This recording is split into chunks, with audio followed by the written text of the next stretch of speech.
this area is puddling, and so we need to lift it up. We're gonna clean each and every one of these blocks off, and then we're gonna relay them back in, same pattern.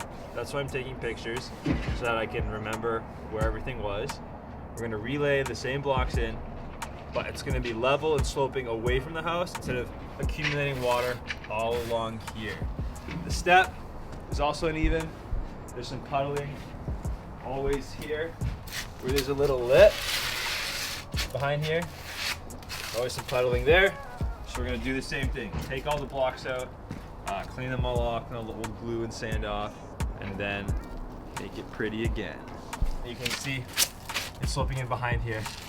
What happens is water collects here, and then instead of flowing over the top of the step and out, it goes in behind and causes havoc and causes more sinking, more tripping hazards, more problems.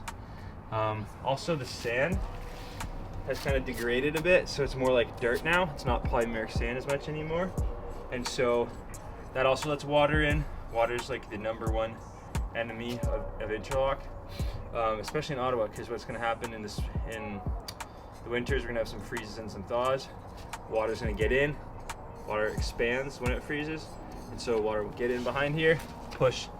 When it freezes, it will expand and push the step further out, causing more shifting, which makes the whole thing weaker and more unlevel, and so on and so forth. It's a vicious cycle. I don't know what they were doing and how they cut this.